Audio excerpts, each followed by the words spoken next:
Make that big boss less special. It ain't no game, but they saying welcome to the second level. Second level. Second level gaming. Second level.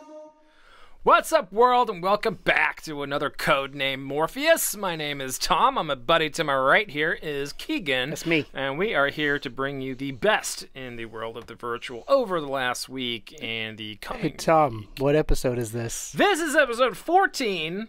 You sure about that one? I'm definitely sure. Remember last week where you're like, haha, this is 12. We looked at as soon as we finished recording out, Tom, it was 13. I was so confident in you that. were. I did give myself shit in post-editing for not getting that right. But this, I am very confident, is episode 14. I literally fact-check your fact-check to make sure I can make fun of you, to make sure I couldn't make fun of you again. Yes. You know anytime I can make fun of you making for fun something of me stupid. this week. I got it right. Everything's great. Moving on.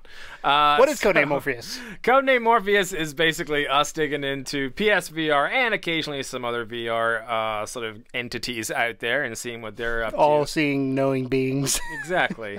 And this week we start with a couple new releases, which are a bit more subdued than recent weeks. I think we've had some really big bangers. Of, I know this first releases. one makes me super excited.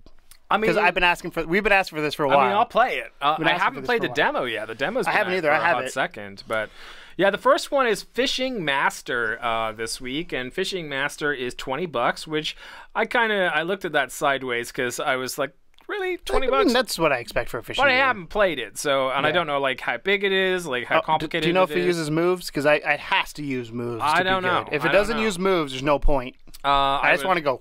I would imagine it has to, like you said, but I have no idea, to be honest with you. But we've been asking for a fishing game for a while. We have, and the only one we got was the one that's not out yet, Final Fantasy 15. Yeah, Monsters of the Deep looks like it'll be fun, but not really a fishing game. This one, I think you get to control like lures and location, and it's a little bit more like actual fishing.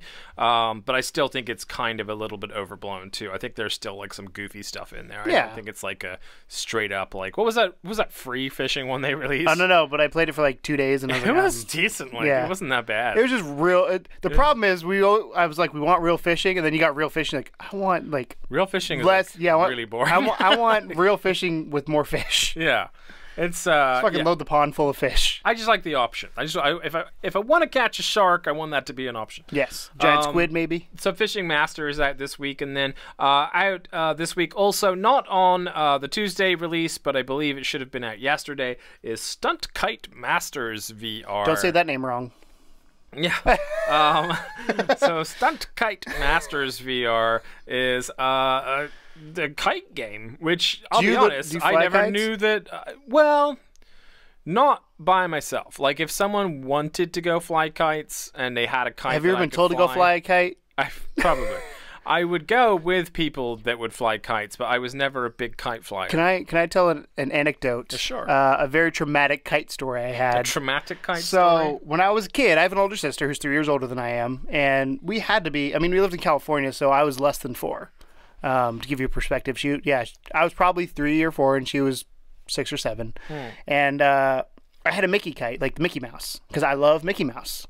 Still to this day, I love Mickey Mouse. She had a Barbie kite because she was a girl and had Barbies. So we were flying our kites at the local park, as you do, and you get up there, and they're like all the way out. You try to see them get it the farthest without losing it and all that kind of stuff.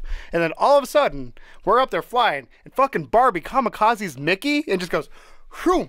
And those of you who are not watching, basically what happened was Barbie took a hard left right through the heart of Mickey, and the side of her kite went through the middle of my kite, and they both just crashed. And I was like, just took him out. Yeah, I was so upset because my kite fell. Then I was upset because Barbie took out Mickey, and to this day, like it clearly has left a mark with me because the fucking kamikaze Barbie. Celebrity deathmatch is the only way to answer that question. So that's my kite anecdote of why I don't think I've flown a kite since then. To be honest, I flew one like within the first couple months of being in America with Jess and her sister, and I've been on a parachute. I've been the kite. Like we've done. I've never done that. Not water skiing. I'm too fat. What's it called when they pull you behind the boat? Whatever it is. Parasailing? Parasailing. That's it. Sailing. It's not paragliding because paragliding would be literally gliding. So, We parasailing. get it sorted out. Either way, Anyways. stunt kite flying VR, whatever the fuck it was called. Stunt Kite Masters VR. Thank you. Lots of masters this week. It just, You can do a master kite flyer. If you really want to play that, then it's an option to you now. I personally don't see the draw. I imagine you haven't seen it yet, though, have you? That's true, but it could be fucking amazing. Flying kites in VR, I don't. Stunt Kite Masters VR. Game of the year. Game of the War is going to be the VR game of the year. You think so? Yes. If you have played that game, let us know if it's any good or not. Yeah, when we're recording this, it's not out yet. Let us know. So we haven't had a chance to look at it. So sales-wise, a lot of the same from last week actually are still up there.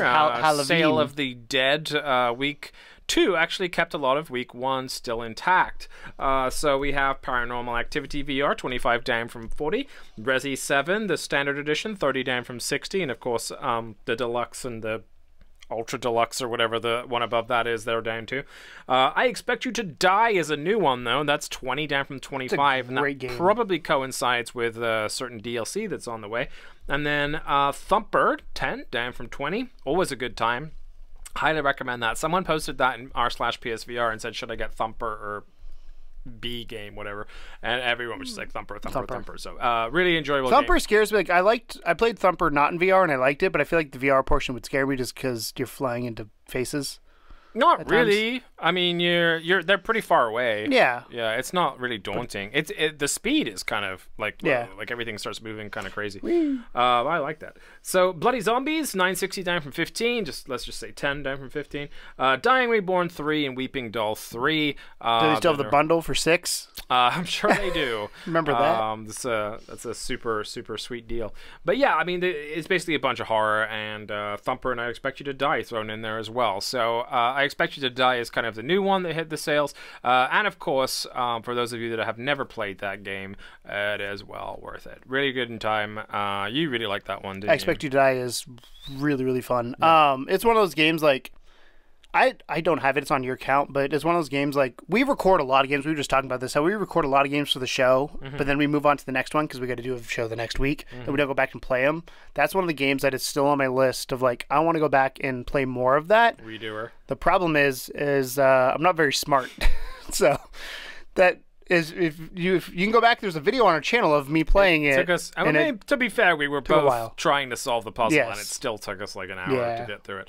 But yeah, it's a great game. It's a lot of fun, if you want to live out your Bond fantasies of escaping death. That's one I would recommend too. Like we played it couch co-op. Like if you have a significant other or somebody who lives with you, like that would be a perfect one to get them involved, so they're not yelling at you that you're putting on some crazy headset, or have them be in there and then you tell them what to do. Yeah, like you become friends. It's a family VR. game. Yeah. It's a family game, except for the lasers and death. Also, Keep Talking Nobody Explodes is another good game that if you have a significant other and or friend. I know it's not on sale, but that's another one you should get. It is a good game. Yes. It is also very frustrating. Yes. For me, I love it. At the time of recording, we're just jumping right into news here. In case you haven't noticed, I'm not even bothering to say the segments at this point. This is news. You know where we're at. So at the time of recording, there was an update to a game called Job Simulator, which I'm sure a lot of you are familiar with. We threw it in here just in case you missed it, basically, but Job Simulator has two cool bits of information surrounding it right now. Number one is that it got a price drop down to $20, and that is a perma-price drop, so that's just that's permanent, for those of you who don't know what perma means. Perma, yeah. It's not, it didn't get curly hairs or anything. It's like permadeath. Yes. But yeah, perma-price drop. And the new mode is called Infinite Overtime. So the new Infinite Overtime mode allows players to work the never-ending night shift with randomized endless tasks for each job in the game. Play endlessly in each of the newly minted nighttime environments, following instructions from your robot boss, temp boss, and JobBot's slightly less motivated nighttime replacement. So in addition to endless mode, we've added a couple of new bits of gameplay within each of the jobs in Infinite Overtime. Try to find all the hidden Easter eggs throughout the new mode. Keep at the nightly grind to earn promotions, and desk flare to declare your dedication to endless jobbing. Also fidget spinners, because why not? So you can get yourself a nice fidget spinner collection there. I love Job Simulator. Like somebody was like in one of the videos recently was like Job Simulator is great, and it's not great as a traditional game. It's a great VR game, and I love the crap out of it. And this is perfect because the problem I have now with Job Simulator is like there's no point for me going back unless I just want to get the achievements. And this is just play infinitely, do stupid shit in VR. Like that's why I like it. It's a good for you. It was good because it was not a horror game. Well, yeah, like, but but it was still really well done. But it's really well done. This is the first game when I used moves. Like that's the first game I went to go lean on something that wasn't physically in front of me. Like I went to go lean on the desk in the office, and I was like, "There's no desk there." But that was the first one I think I got like truly lost in VR in. But it's a fun game. It's one that's a game everybody should have in their collection. Period. And it's $20. $20. Yes. Yeah. Moving on, the game that we were recommended by the winner of our Solace Project competition, Tiny Trax's Future Lab announces PSVR robot battler game Mini Mech Mayhem out in 2018. So let's take a little bit of a look about here. A little bit of news on it here.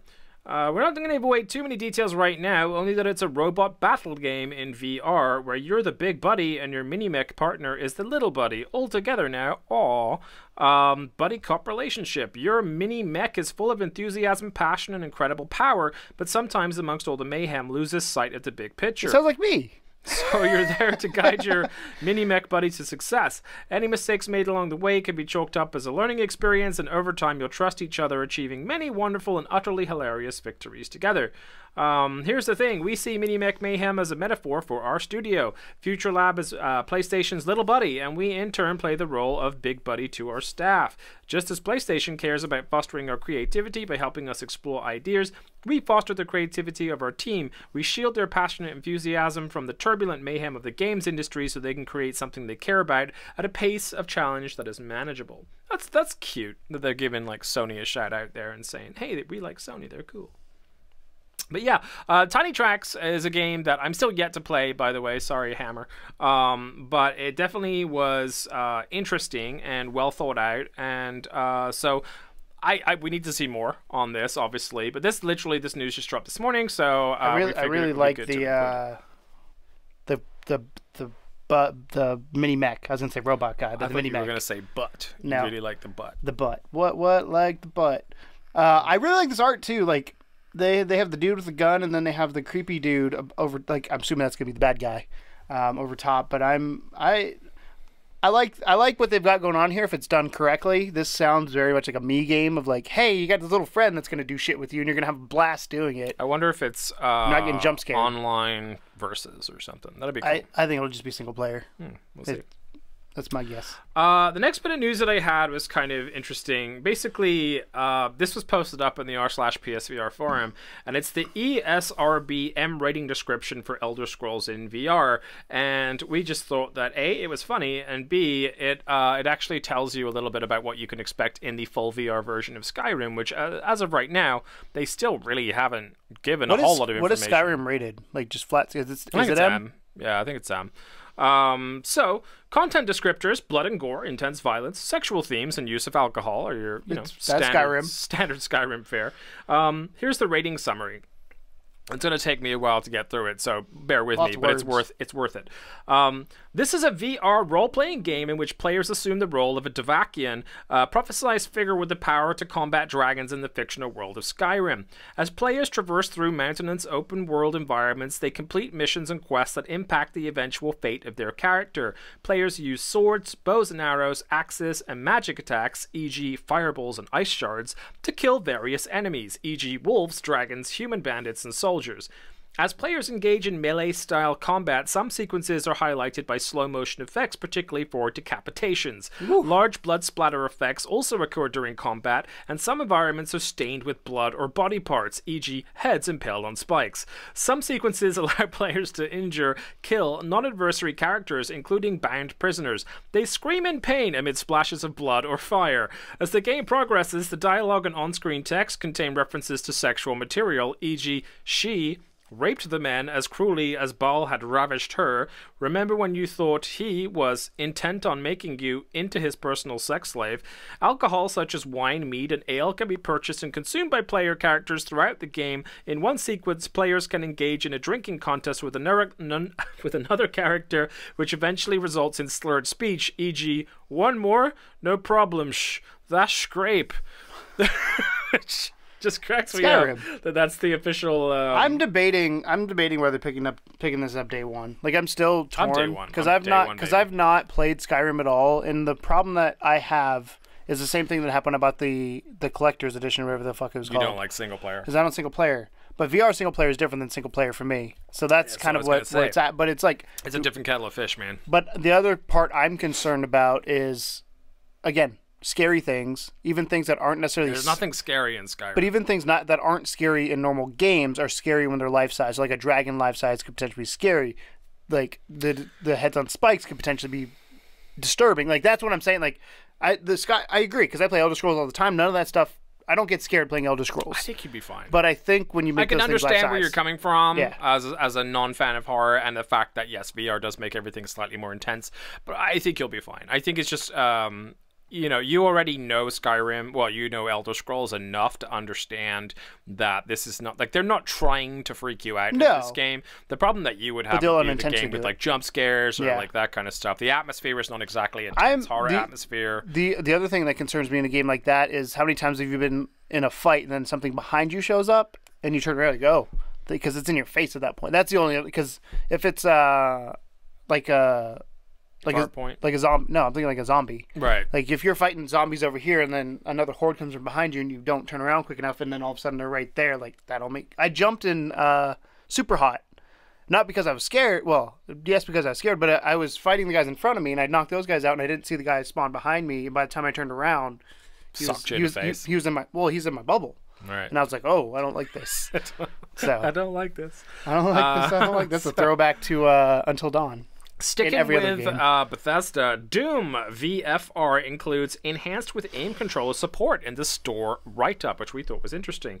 So, yeah, it actually says one player, DualShock 4, PlayStation VR required, PlayStation camera required, enhanced play with 2 PS Move controllers, enhanced play with 1 I like that, because this is a game that has to use the aim. Like, I feel like that's going to be the way to play this game.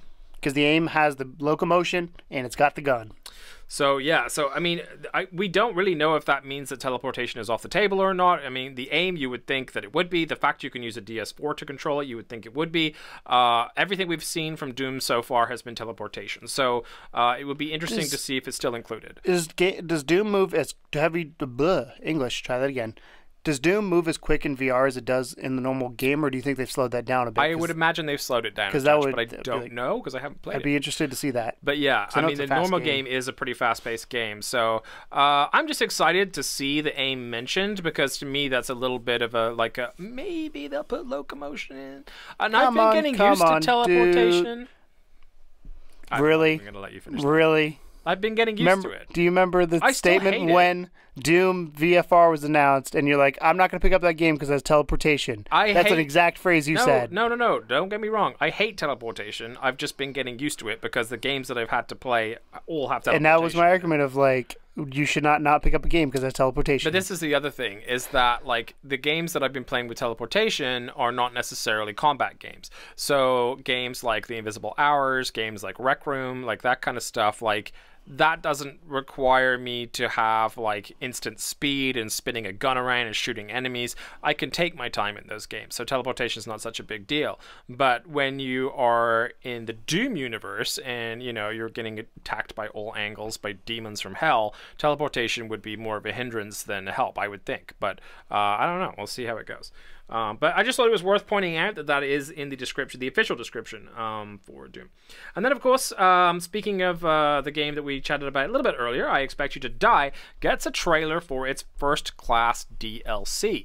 So the new trailer appears to be that you have basically it's like a vacation mission, I suppose. Like you're obviously, for those of you that don't know about I Expect You to Die, you play a spy that is continuously kind of getting themselves out of sticky situations, a la, James Bond. And in this one, you are supposed to be on vacation, enjoying yourself, relaxing. I think you're on a train, right? Yep, and then a tank shows up. So there is, you're still playing a full-on I Expect You to Die experience, but I think they coax you into a false sense of security before they get and donuts and crumpets and bangers and mash. There's no bangers and mash. What are you talking about? Yeah, you're right here. Hey!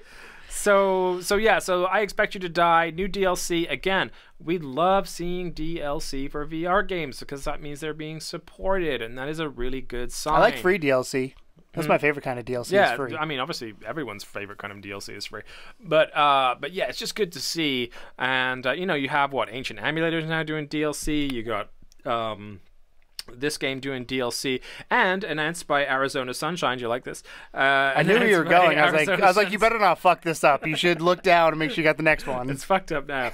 Arizona Sunshine DLC confirmed, still in the works as well. So Arizona Sunshine sticky launch.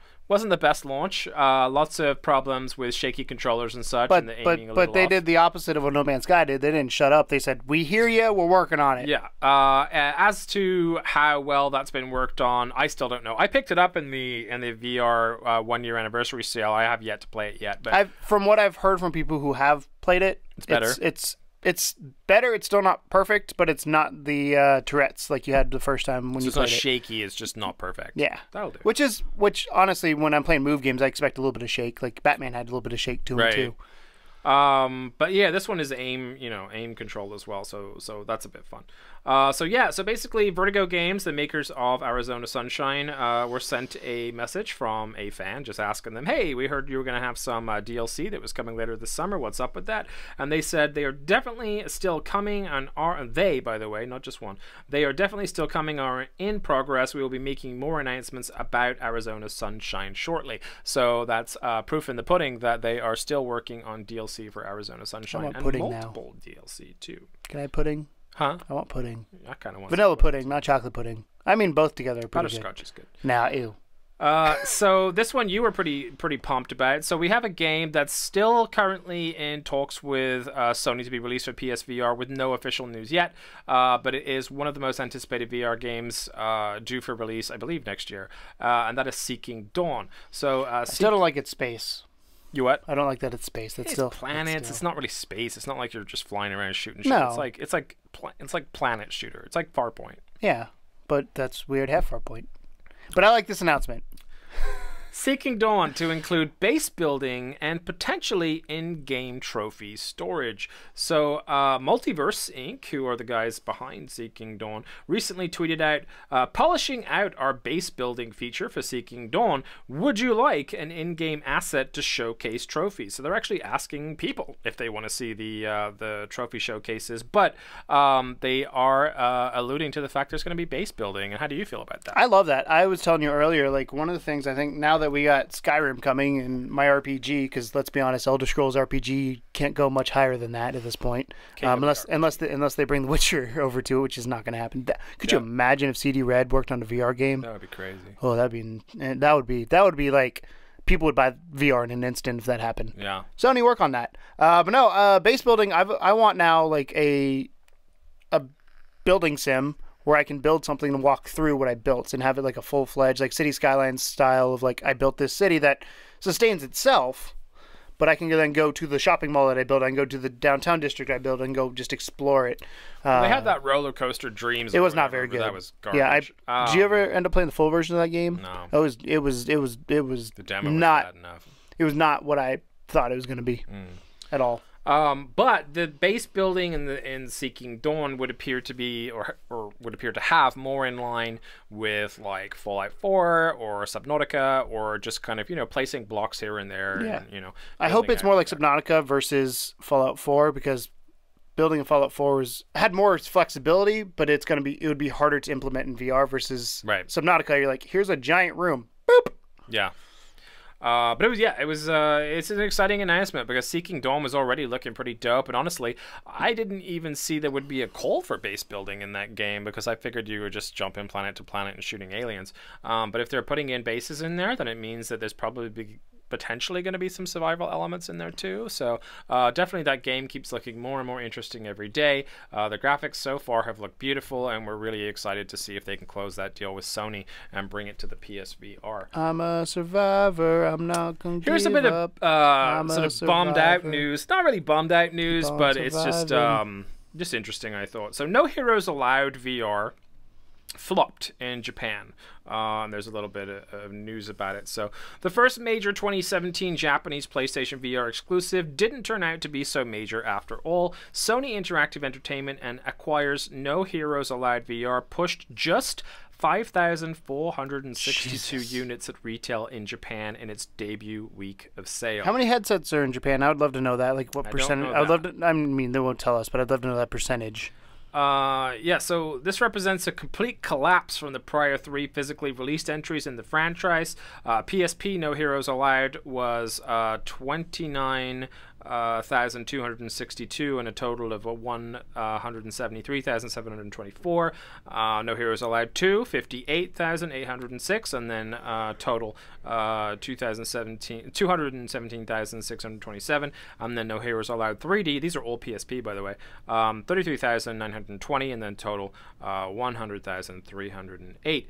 In addition to these main entries, the series has inspired multiple iMode mobile phone games, a PlayStation Mobile spin-off, and 2 free-to-play downloadable spin-offs on PlayStation Vita. Sony's Forward Works division is currently developing another spin-off, No Heroes Allowed Dash, for iOS and Android devices. The virtual reality outing has been the first time the franchise has been available on a home console, and sales suggest it might be the last. No Heroes Allowed VR's commercial failure comes in spite of the game's viral appeal in Japan. Bad Mela, the teenage daughter of the overlord Badman, was enamored netizens with her cuteness. Tweets featuring clips of the game have garnered tens of thousands of retweets. The response has prompted Sony to rebrand the franchise's official Twitter account to promote Bad Mela, as the company offers design documents. Even Sony's interactive president of Worldwide Studios, Shuhei Yoshida, decked out his Twitter account to support the title, but still not doing very well. So, I mean, 5,000 sales for a game that has a cult following in Japan is really fucked up. I'm wondering if it, like you said, if it has more to do with the lack of headsets or more to do with the fact that people. I don't think so. I just think people went into it because Japan's got a few 100,000 headsets out there, I'd assume. Because but they do love the mobile platform more. They always have supported. But that's Sony kind of screwing up where they're what IPs they're putting on what platform. Yeah, like that's if you got to know your audience. Like, I feel like, and I've said, and this coming from a Western perspective, but like I've always wanted like Uncharted in PSVR. I think that would do really well because it's a big IP. Would it do as well in Japan? Probably not. Yeah, because it's definitely more of a Western title versus in Japan you get these weird, funky, crazy things. But maybe that they looked at those numbers for the PSP and like, oh yeah, it'll translate. Clearly it didn't. Didn't translate. So it's weird because I've heard actually quite a few good things about that title over here. I don't know how well it's sold in the West, but everyone that has picked it up and played it so far has had nothing but nice things to say about it. No one's really ranting and raving over it being like a classic that you have to pick up, but it's definitely been well-ish received in the West. So an interesting twist in the tale.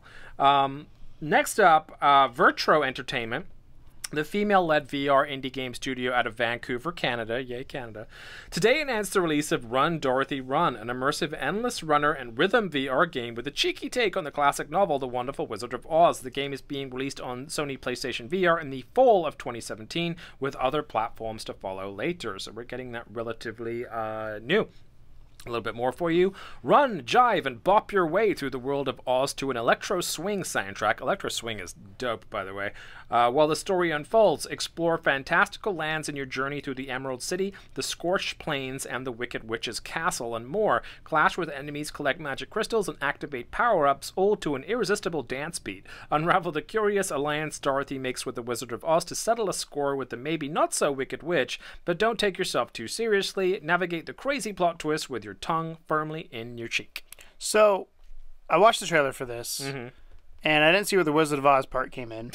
No. That's what got me. Basically, the trailer is people running and smacking these orbs. That's all the trailer is. And I'm like, maybe it's the background that I didn't see was the Wizard of Oz, but like that doesn't... And it was moving pretty fast. Yeah, there's nothing that's like, oh, because like when I think of Wizard of Oz, I think of like the Yellow Brick Road. I think of the I don't think witch. It's like buy this if you're a fan of Wizard of Oz territory, because it's a loosely related connection. No, but it feels like they're trying to use the license to sell the game, which is then it's like, well, if you're trying to use the license, make the license something people want to play. Yeah. So it's a weird one, but it doesn't look terrible. It doesn't look bad. It just the Wizard of Oz license kind of has me confused. It looks a little bit like one of those Kinect games where you have to like move around and shake your your groove thing, your maracas or whatever. My favorite Kinect game, complete sidetrack. My favorite Kinect game was the ball. I can't remember what they called it. Where you had to smack the ball and come back.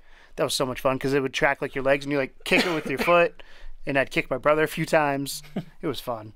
So yeah, Kinect was the thing. Run Dorothy Run on the way in 2017 fall, which should be not too far away, I suppose.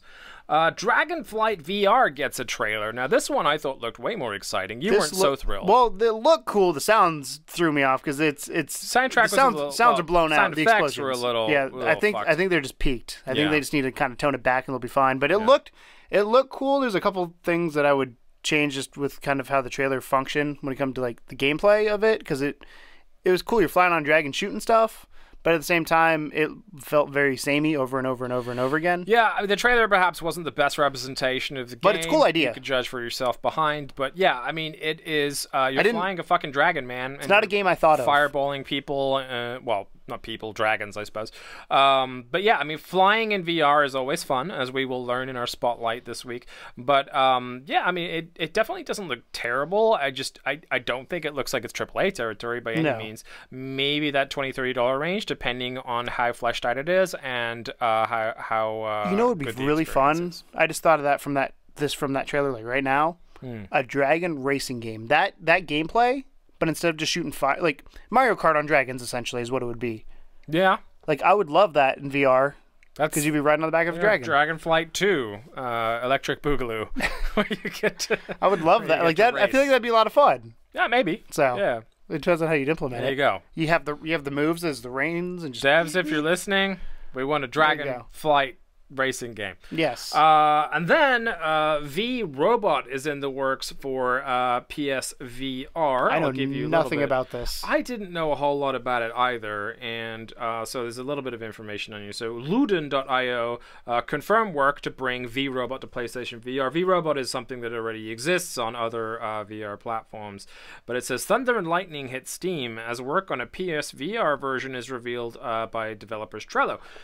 Would-be Thunder Gods had cause for celebration earlier this month when, in a move made to coincide with the soon-to-release Thor Ragnarok, the Odinson's hammer and lightning-wielding powers were announced to be added to V-Robot. That update should, according to communications from makers Luden.io, now be live, allowing you to smite anyone below you who may have raised your ire. Because being a giant robot of destruction isn't enough, clearly. So, I mean, you're a robot. You can fuck shit up. That's kind of the point of it. It says additional updates completed include improved AI for citizens, meaning your actions will certainly have more of an effect on your day. Physics and graphical polishing improvements have also been made. However, this isn't the only thing Luden.io are seemingly working on. As mentioned in a previous story on the Cyberspace team set up a Trello account so you can see exactly what the team is working on. The in-progress column for this shows that not only are Luden.io working on a new user interface edition, but they're also working to bring V-Robot to the PlayStation VR. The task card currently has a due date of November 23rd, 2017, although it's not clear whether it will be released on that date or whether or not that is when Luden.io would like it to be ready for submission. It's already on the Rift, it's already on the Vive, so yeah, it looks pretty decent. Anything to say on that one? I'm just watching this GIF over and over again where Thor charges his hammer and then chucks at the Empire State Building. It looks a lot like Megaton. It looks cool. From this one GIF I'm watching, it's a cool concept. Like, excuse me. Just everybody loves destroying stuff. Let's be honest, and destroying stuff in VR is a cool experience. But I like it. The fact that it's tied to a movie always makes me hesitant. I don't know if it's tied to the movie per se, as whether this was just like a funny. They're trying to jump off that hype train. Yeah. But I mean, it looks decent. Players that have Rifts and Vives, if you're watching, let us know. Is it something we should be excited about in the PSVR world? It definitely it looks good. Looks interesting. So take a gander at it and see if you're up for it. But hopefully, if everything comes to light, then we should expect to actually see a full version of it around late November, maybe mid-December, depending on how fast all that moves. But so far, so good. Looks pretty decent. Moving on from that. And trust me, it's going to take me a while to say this correctly. Mega Dimension Neptunia VR gets an announcement trailer. There's actually more to that sentence. I cut it down to Mega Dimension Neptunia VR because it's like V2R or something. When you go to the YouTube video, it's like the title. Go ahead, pause it. Here's the full title. Mega Dimension Neptunia V2R Iffy Seal or Iffy Shell announcement trailer. This is like IFFY-CIAL. I feel like somebody tried to phonetically type stuff. It is fucking stupid sounding, but it is, of course, if you're a fan of Mega Dimension Neptunia, going to be a lot of fun. First comment on there is big bold letters, purchases VR headset. Yeah. It's got a big fan base, Mega Dimension, and as you pointed out very aptly, the boob physics are on point as far as... They're a bit weird. They're over the top. They're over the top, but I mean, it's the Japanese. So, but yeah, it looks cool. If you're into that series, then something to be excited about. Trailer behind, of course. Check it out. And then to end the news segment for this week, I have a particularly fun piece of news, which, trust me, I debated a little bit about whether to put this on, and you better not click that link on my computer. SexLikeReal.com posts complete user guide to getting port on PSVR. It's okay, I'll click it, because I actually want to tell them what it is. So, yeah, I mean, it's not like we're not advocates of porn on here, and this is a weird thing to talk about. I have a question. Go for it. Where did you find this? It was in r/PSVR. Don't give me any shit. I didn't just find this on That's a random a cop-out, website. ladies and gentlemen. Like, literally, like, the picture I'm looking at for the setup is just some chick getting railed, so I have to be very careful with how we go through this. So they basically posted this complete guide, and yes, in the description below is a link to that website, and yes, it is a porn website. Disclaimer. Kind of. So if you click it. It's a risky click. Not safe for work. Not safe for work. But there's literally a whole fucking section of their website that's just called How to Watch VR Porn on PlayStation VR. Complete guide with step-by-step instructions. The basic content is setting up PlayStation VR, installing Little Star VR Cinema, preparing storage device, fun part, finding porn, and saving videos correctly and then playing videos in VR. And there's literally just like a bunch of like what do you call them? Pictures and everything telling you like what format your drive should be in and what level directory. I have no desire to watch porn in VR. Like that's something that like I've never. I mean, it'd be weird. So I think I've told the story before on the channel, but you know Lana Pierce from IGN. I say she's an Australian, and then Marty Sleva. They went to a convention. I can't remember which one it was now, but they went to a convention and they watched porn in VR.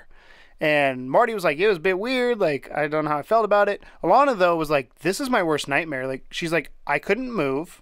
I'm just a headset. Like, and this dude is just all over me. Yeah. Like, that's not what I think as a lady. It's definitely a desired taste. But, I mean, the thing about it is you have to remember the porn industry controls media.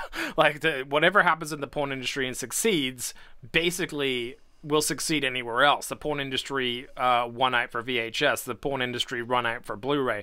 The porn industry is fucking on it as far as like all that technology. And they're always looking for more and more interesting ways to get their smut across. So yeah, this guide here just goes through basically everything you need to do should you wish.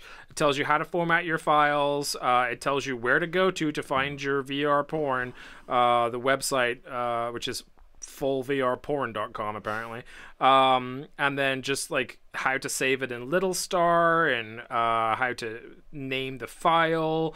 It even explains like it's 180 videos. It explains fixed frame videos. It explains side-by-side left-right videos, over under top-bottom videos, all this kind of shit, and then tells you how to actually access it from the Little Star app and play it on PSVR. So, like I said, if you're interested, it's a thing. It's there. Feel free to dig into it and actually learn about it, because I'm gonna be a prude about it. Like if you want to watch yourself some porn in VR, then go ahead. There's a full description on how to do it. And, I just have no desire to. Like I just don't get it. It's not for everyone, but for those people that want it, it's there. Go for it, buddy. Or ladies. or ladies, or the lasses. So moving on swiftly, very swiftly, to the spotlight for this week. We're going to talk some Megaton Rainfall, because this game came out just a week ago and has been blowing socks off of people ever since. I'm not wearing socks, so they're clearly gone. Blowing your sandals off. So I know you were wearing sandals. No, I'm always barefoot when we record. There you go. So it blew them off already. So Megaton Rainfall is the super being or superhero game that allows you to play this weird sort of godlike superhero entity that flies around. And when I say flies around, you fly around the entire planet, but also the entire solar system. So this game is a lot bigger than people gave it credit for. There's a lot of timed things that you have to do. Like, is there any rings you got to fly through? There's no rings. Thank God. But like 64 reference. you have to go and defeat these robots that are taking over cities and whatnot. But if you just decide to explore, it's all of Earth. Like, you can go to the deepest part of the ocean and every single city. Now, they're not like perfectly framed cities. There are some like Stonehenge is there, and like some bigger things like Eiffel Tower and stuff like that are there. But it's not like one. You couldn't find your house. Let's just say that. But you can go around there, and you can also fly out into space. And if you want to, go to the sun or Neptune or Saturn. I flew through Saturn's rings just to see. How long did it take you to get there? Not very long, because you're moving at like Mach 10 or whatever. No, I just didn't know what this the yeah. So I mean, it's speed of it is. It's so cool. Like, that's the thing about it. Like, it is repetitive. Don't get me wrong. Essentially, what you're doing is you are taking down a bunch of robots. They all have red weak points that you have to shoot or fire or freeze or whatever to take them out. Once you've taken out that wave of robots, then you go to follow this cube, which is your dad. It's like I call him your god dad because he's a god and he's your dad. But you follow Odin. What? He's Odin. Kind of, yeah. You follow God Dad to some random locale, and he says, hey, take your new power. And then you take your new power, and then you can use that for the next ones. And then you just rinse, repeat over and over. Now, there's 16 different sort of waves, I suppose, and you get a new power in between each one that'll help you tackle the waves. Powers include things like just firing like standard purple lightning, I guess, at stuff. Also, like a big megaton blast. You can freeze time. So is there Megaton Rainfall? Maybe. I haven't got that far yet. So you can freeze time and like make it easier to tackle multiple enemies at one time. But the cool part about it is the enemies are super varied. So you have like some enemies that are very simple. They're just like little flying ships, and you just like zap them on their little red dot on their head and they're done. And then you have like these like mechanical worms that will twist through buildings, and you have to shoot them on the tail and the head while they're going through buildings and destroying everything. Other ones will throw green bombs out, and you do get an ability where you can like pick up the bomb and throw it at the robot, and that's how you take out that enemy. So each enemy has its own thing that you have to learn and then use it against it somehow, or figure out the best way to take it out. It gets overwhelming fast if you are not paying attention. Like, you have to navigate really smoothly, and luckily it affords you that. The navigation is perfect on it. Everything is controlled with the left stick. Flying is all left stick, and direction is right stick. It's very, very simple. And you can turn with your head, like a little bit, but it's more of like a nuanced turn. It's not like, okay, I'm going this way, yeah, I'm going this way. Like, it's I'm fine tuning where I'm going. Yeah, fine tuning a forward path kind of thing. But the sense of scale and speed and power is what really makes it stand out. So yes, you are essentially doing the same thing over and over again with kind of like different enemies. But at the same time, some of the powers you pick up and just the flying alone is perfect. It is just the sense of speed, like when you break the atmosphere, like the camera gets a little shaky and everything, and you can feel like yourself shaking up through there, and then you'll like go out into space and everything's so calm and smooth, and you can like go land on the moon if you want to, or you can come right back down and like burst through the atmosphere like Mach 10, and then you can go under the water. There's fishes down there. Like, it's just so awesome. Fish is the plural. Fish. Not fishes. Fish. It's fish. Fishies. Pisces. That's what I am. I'm a Pisces. So you can't die because you're a fucking superhuman god thing, but the way that your game is going to end is if the city that you're trying to protect is destroyed. And here's where it gets hard, is that you have all these amazing powers, but those powers are equally as culpable of taking in a building as the robots are. So you can't just like face down and like Megaton everything. Otherwise you will fuck up all the people and all the buildings, and you'll just destroy the city yourself. So if it's like up in the air, you can throw some crazy shit at it. But if it's down there, you have to be more nuanced. You have to be like more careful with your gliding. Hit it right on the red dot. Don't throw away like random stuff. And because if you reach basically like full city destruction, then it's just like it's game over. You go from the last checkpoint and you start again. But the sense of movement is really what makes that game spectacular. If you've ever wanted to feel what it feels like to be just going like full bore, super fast, they have like this trancey techno music as well, so it feels pretty cool. And sometimes it's like mixed in with superhero type music. It's such a wonderful feeling, and it really is very, very enjoyable. When you're flying, do you fly flat or do you fly vertically? What do you mean? So, because when I think of flying, I think of Superman who flies legs behind him, laying basically on his stomach. Yeah, that's how you fly. Did you lay on your couch to fly flat? No. Because I feel like you're doing this wrong if you did not. I did not lie on the floor or anything to do it. No, I just picture you on the floor like, I'm flying, Mom! I don't even remember if I stood up for it. I think I may have done, but yeah, no. Yeah, you're a sitter, aren't you? I'm mostly You're a VR sitter. I stood up for Rec Room.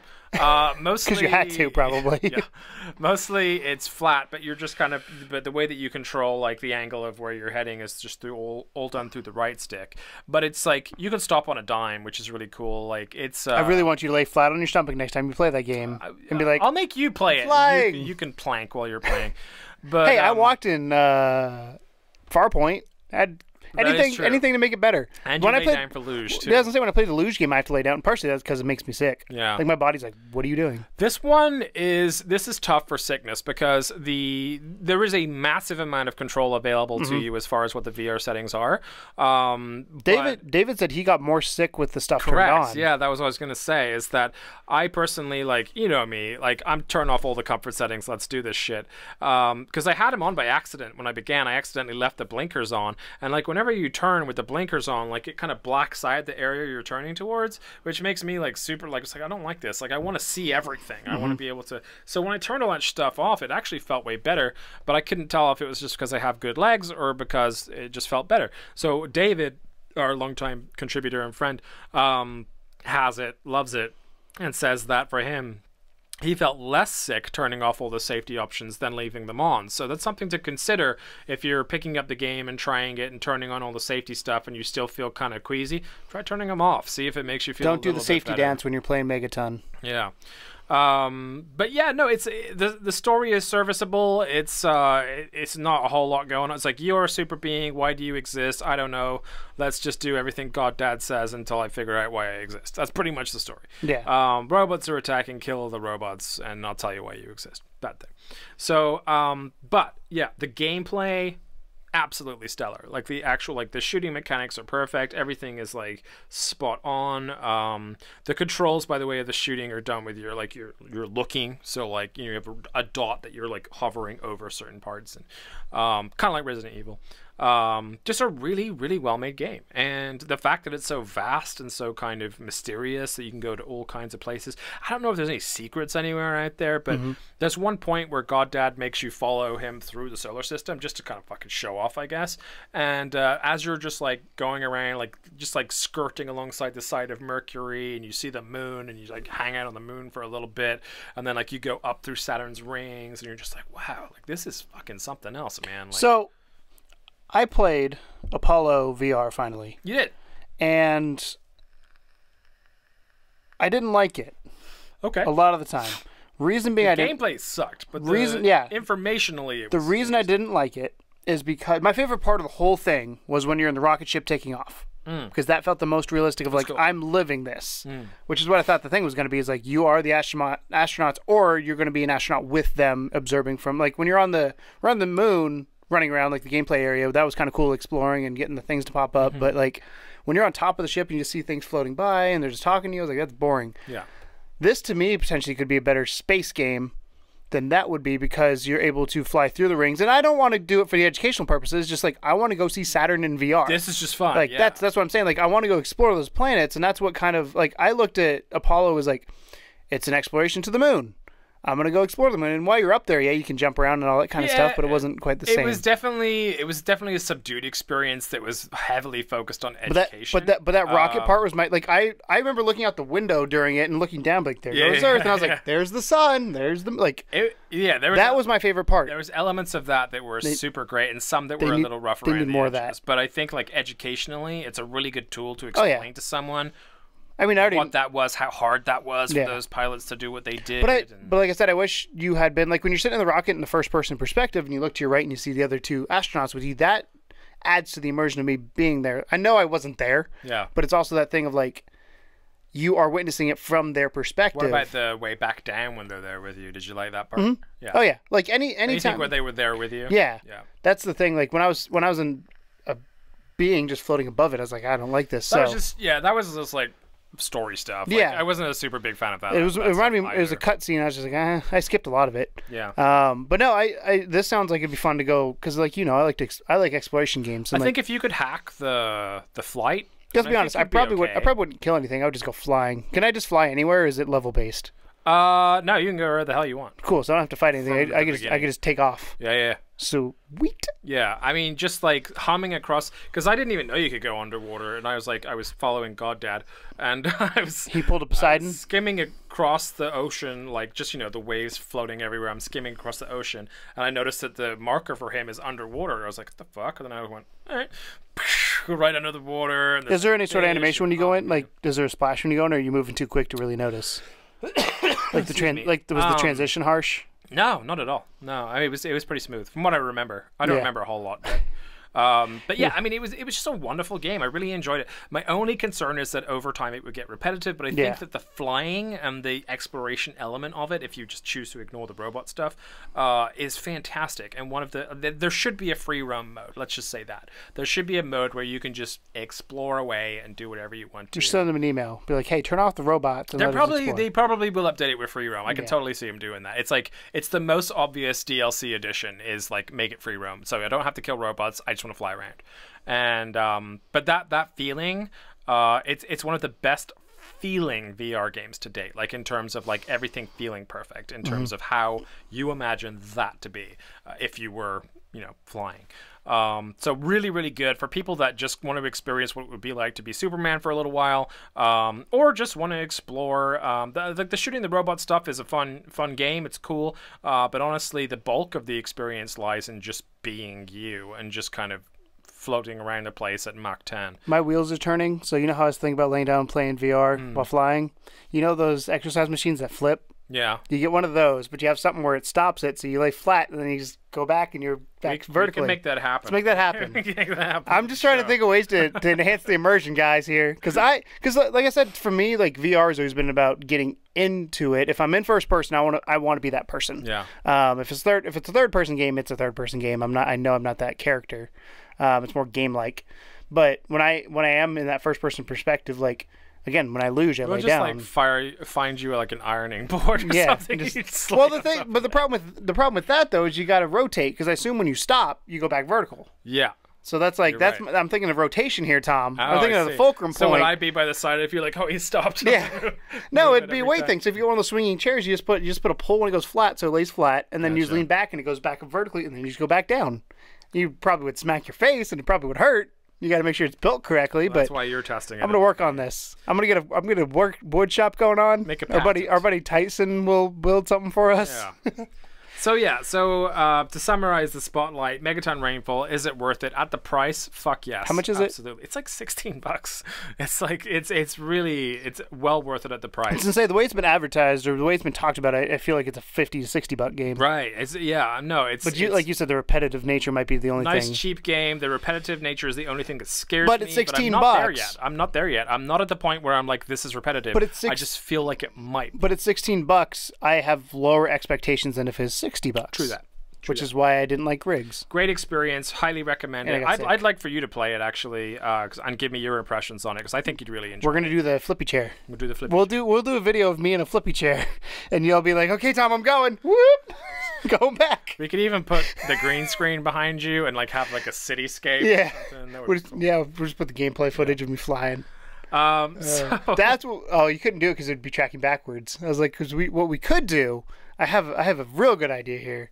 Is we get the green screen, but you put the camera with the green screen, and you're recording backwards forward. So the camera's behind me. So when I'm flying, you see my backside, but it's like I'm flying into the screen.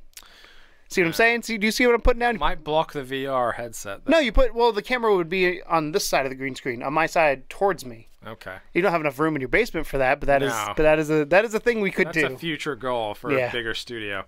So Megaton Rainfall, it's dope. Pick it up. It's $16. What the fuck? We should do a question next week, because you've got yours this week. What's the fucking craziest peripheral we can come up with? To enhance VR. I'll add that to the list. So my question this week, and our question this week for you, is kind of one that was sparked actually by, again, our favorite forum, r/PSVR.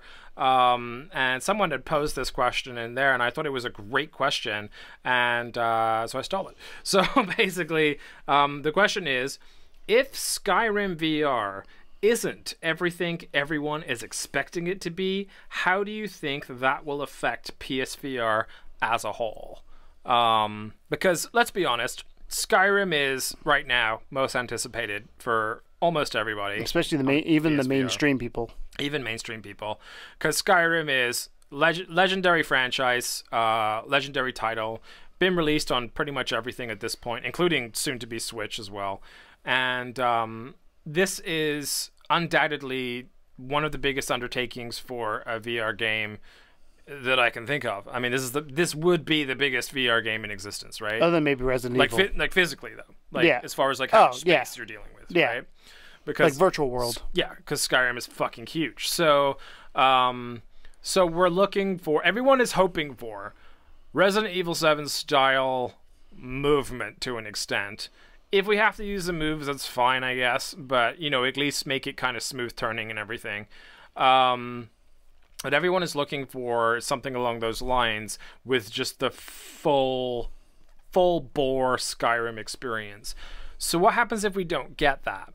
What happens if it's clunky, or if... I mean, we know it's going to have bugs. It's a Bethesda game. But, like, what happens if it is nowhere near what you thought it was going to be? What do you think about it? Could potentially not match up? And then do you think that if it sucks, and if it's, like, really bad, then it would have an adverse effect on the unit, being as this is kind of a future system seller at this point? That's my question. That was a long question. Yeah. Well, the question was short, but I just explained the question. Yes. I mean, the weird thing for me is, like, I don't have high expectations for this because I have experience in VR, and I also don't want to get... Because the best games for me are the ones that I have low expectations, and anything that beats that is amazing.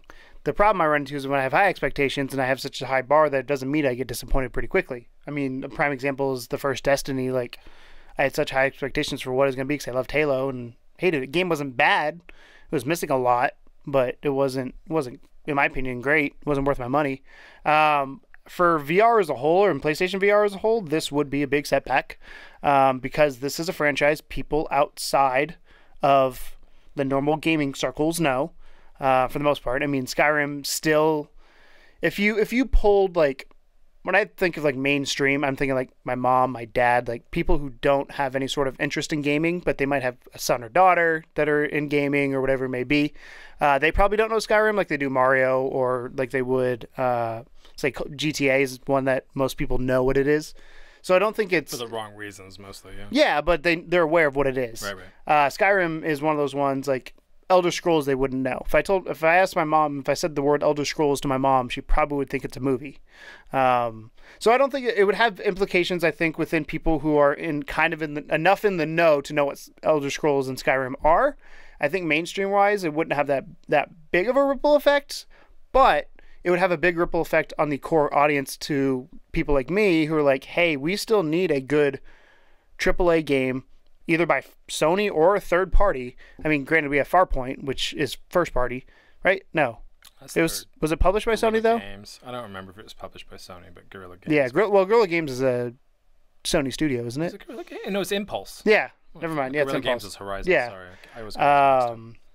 So that's one. But like, I think if this were to happen, it would do two things. One, it would scare publishers and developers of making that games that big that cost that much. And again, it comes down to making money. My business hat, like, if you put that on, I'm gonna get you an actual fucking business hat because you say it so often, just like a black cap with a dollar sign on it. Yeah, but if you look at that perspective, it's gonna scare them away because they're like, oh, do we want to invest this much in this thing that we already know we're not going to sell as many units as if we potentially put it on the normal console without VR, or it'll have for the consumer perspective, it'll have the adverse effect of, again, just the shakiness of people going forward of like, well, I think couldn't pull off Skyrim. It would be the real question of like, is VR actually here to stay?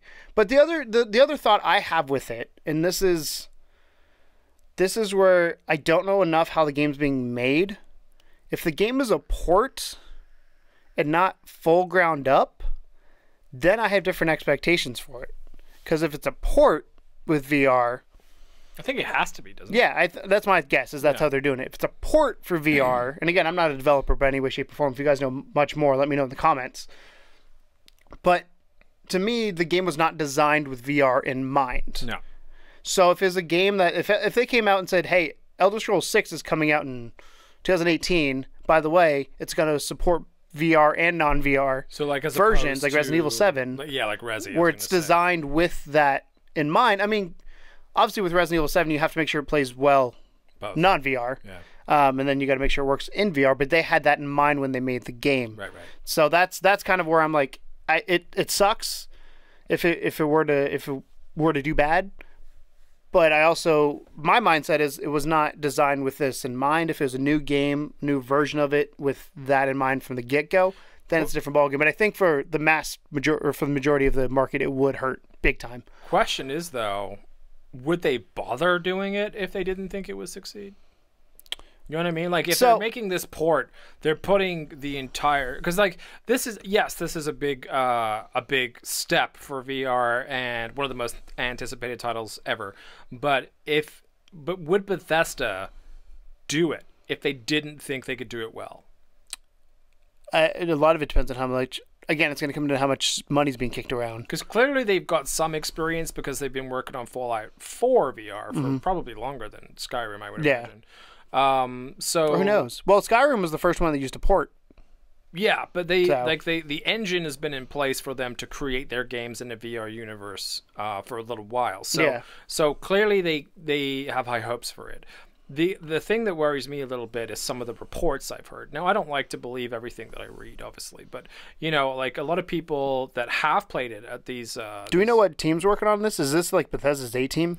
I assume so. That's the other thing. Like, what team is this? Is this like Mass Effect, where it's the B team? Because that's going to also affect things as well. I honestly don't know. I assume they may have had to bring in specialists for it because, I mean, I'm assuming that the Bethesda team at large just didn't figure out how to do VR overnight. They probably had to bring in some people that were like, okay, this is how you make this VR. But the kind of, a lot of the feedback that's been coming back so far from different people, and again, I don't like to trust it, but has been that it's a shaky experience, that it doesn't feel good. It's clunky, it's buggy, which to some extent you have to just say it's Bethesda. But buggy in VR that's a problem. Yeah. It has to be smooth. It has to feel real. It has to be immersive.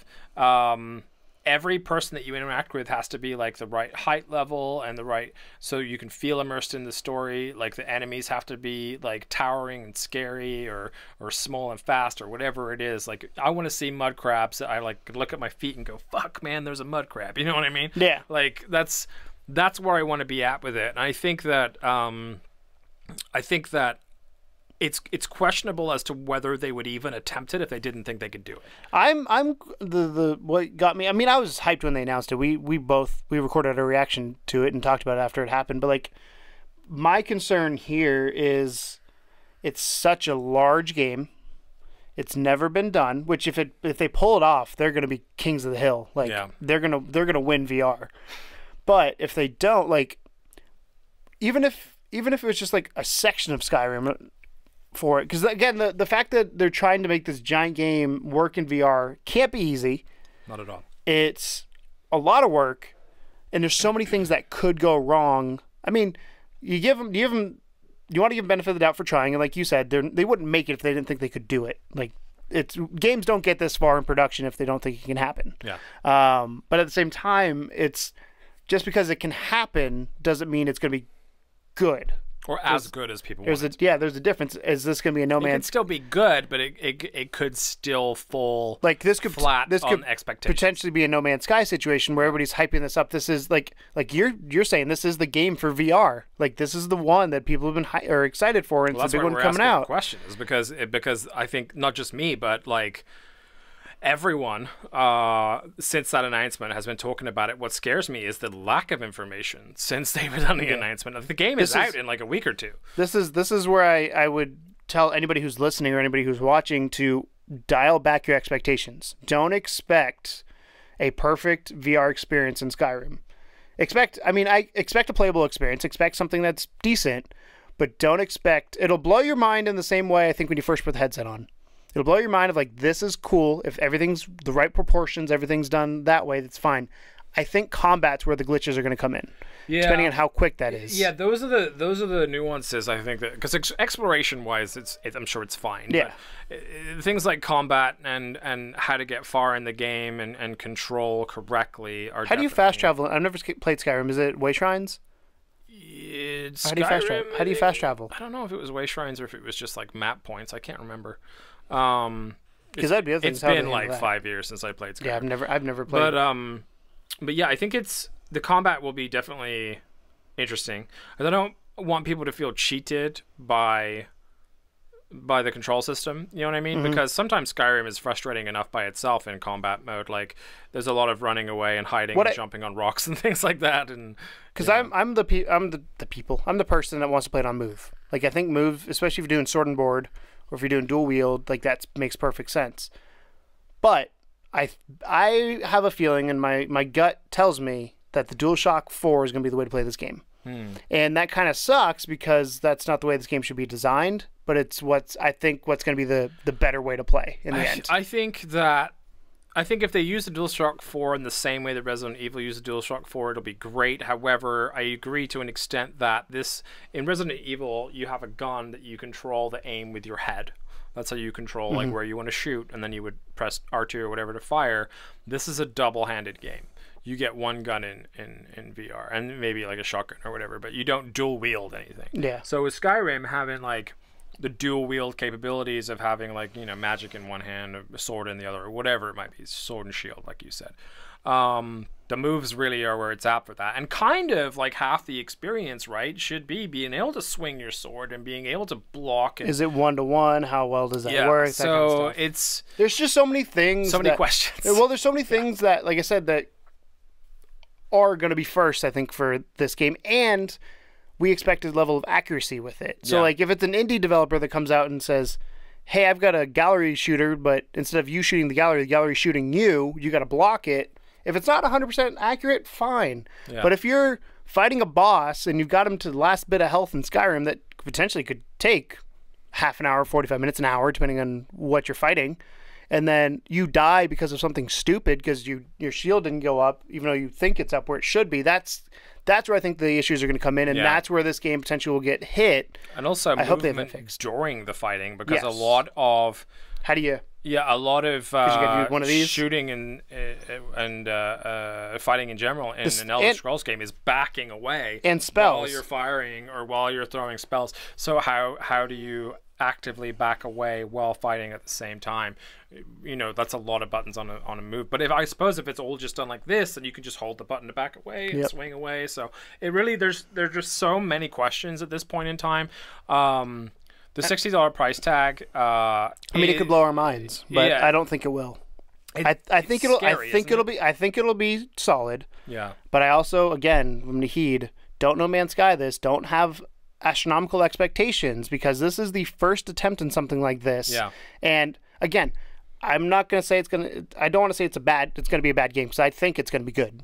I may not be great, but I think it's going to be good. Yeah. I just think there's so many systems that are involved that are hard to do in VR right now based on how we know VR to function, that it's going to have things, and you're always going to have people that are going to complain about the systems, but I'm concerned with combat. Yeah. Everything else I don't think will be a problem. It's the combat. Exploration, all that stuff. It's the combat and the movement during combat, I think, that are the things to worry about. So I guess we'll see in a week or two when it comes out exactly how it turns out. But it's just a question that I thought, and I forget the user's name, so I'm sorry that I didn't credit you on the question, but it's a great question to ask, and it's also like, it also made me consider, like, would we really, like, put all of our hopes and dreams on one game? Like, if it failed, like, wouldn't we just keep going and hope for a better one next time? Like, you know, it's... Yeah, but will the thing is, will they try? No, yeah, will the publishers then get scared? Yeah. Because the other thing you got to keep in mind, too, and I think this is why they did Skyrim, not Elder Scrolls 6, or whatever the next one is going to be, is the fact that if Skyrim fails... You're failing on a franchise that's already been established. It's already been around for 5, 6, 7, whatever, however many years it's been. Yeah. And it's not hurting. I don't think it's going to hurt the brand because people are going to be like, oh, that was the VR version. Yeah. Versus Skyrim as the game is a whole different experience. True. And I also think the high expectations come from people playing Skyrim, and Skyrim being the amazing game it was when it came out. I don't think it's going to be that. We'll see. So, what do you think? Do you think that Skyrim is going to be the be-all, end-all for PSVR? Do you think the reviews that come in for Skyrim, the way that it controls, are you nervous about how it's going to control? Do you think they're going to have a bearing on how developers look at PSVR in the future and how ambitious they become with their own first-party titles that they maybe want to, port to the system, anything AAA that's been hanging around for a couple of years and they think deserves it. Remember, there's still those rumors out there about Fallout 4 as well. Would that be any better, if Skyrim I think fails, Fallout 4 would be because you have the VAT system. That's true. I think that's where Fallout 4 is the better game for VR. Yeah. Based on how it's made. Not so much swinging around, it's all gun-based. Yes. So with an aim controller, ooh, baby, that would be cool. Anyway. I just think it'd be scarier because you have the fucking, what are the death claws? Oh, yeah. Could you imagine one of those, like, coming out of the ground, like, rah? Oh, there's plenty of scary things. I mean, the giants and stuff in Skyrim scare the shit out of me. But you tend to see them coming. Yeah, but Death if you get whacked by one, then you're going to be VR flying through the air. Like, oh my god. Kicked into the water. So, that's our show for this week. That's Codename Morpheus, episode 14 in the bag, 15 next week, coming at you.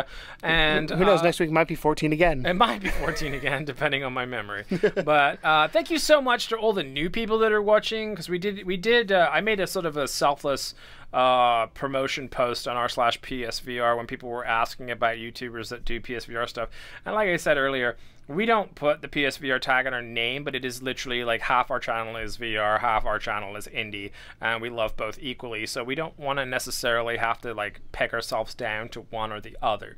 So we're just here to shine a light on things that deserve to have a light shone on them, and those two things happen to be for us indie games and VR. Which is from our passions. So if you dig indie games, you can check out yesterday's Indie Please Add Details episode. If you dig just us in general, you can check out tomorrow's Level 2 podcast episode. And if you dig VR, then we'll see you next week on Codename Morpheus. Every Thursday.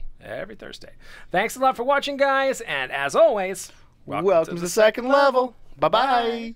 Hey guys, thanks a lot for listening to the Level 2 podcast. We really appreciate all of your support with our endeavors. And just to let you know that even though you're currently listening to this, there is a video version of it, and that can be found where, Keegan? Level2gamers.com. There you go. We'll see you there.